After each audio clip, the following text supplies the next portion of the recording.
விருத்த சேதனத்தினால பிரயோஜனம் என்ன? அவன் கேட்குறான், நான் யூதனா இருக்கிறதுக்கான மேன்மையா விருத்த சேதனம் செய்யறதா மேன்மை. இந்த உலகத்திலே நாங்கள் ஒருத்தர் தான் இந்த விருத்த சேதனத்தை நாங்கள் பண்ணுகிறோம்.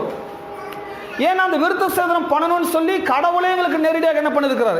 எங்கள் முற்பிதாவாய் ஆபிரகாமுக்கு அவர் கட்டளை கொடுத்திருக்கிறார். பிறகு அதை சட்டமாக இயக்கி மோசே எங்களுக்கு கொடுத்திருக்கிறார். ஆகவே இந்த உலகத்தில் நாங்கள் ரொம்ப விசேஷமானவர்கள், நாங்கள் ரொம்ப விசேஷமானவர்கள் என்று இந்த விருத்த சேதனத்தினால் நாங்கள் யூதனா இருக்கிறோம் என்று காண்பிக்கிறோம். பவுல் என்ன சொல்றாரு? விருத்த சேதனம் ஒண்ணுமே வேணான்றாரு. அப்ப இவங்க கேட்குறாங்க, அப்போ அது விருத்த சேதனமே வேணாம்னா அப்ப எங்களுடைய சிறப்பு தான் என்ன? நாங்கள் யூதனா இருக்கிறோன்றது எப்படி நாங்கள் அடையாளப்படுத்திக் கொள்வது? எப்படி எங்களை இந்த உலகத்தில் நாங்கள் ரொம்ப சிறந்த மனிதனாக காண்பித்துக் கொள்வது? அப்போ ஸ்பெஷல் என்ன?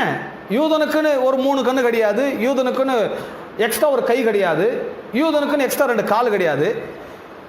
சராசரி மனுஷனை போல அவனும் இருக்கிறான். ஆனால் அவனுடைய சிறப்பு என்னன்னா, விருத்த சேதனம் நாங்கள் என்ன பண்றோன்றது அவனுடைய ஸ்பெஷல். பவுல் சொல்றாரு, உங்களுடைய ஸ்பெஷல் விருத்த சேதனம் பண்றது சிறப்பு கிடையாது. 2ஆம் வசனம் சொல்லப்பட்டுள்ளது, அது எவ்விதத்திலும் மீதியா இருக்கிறது.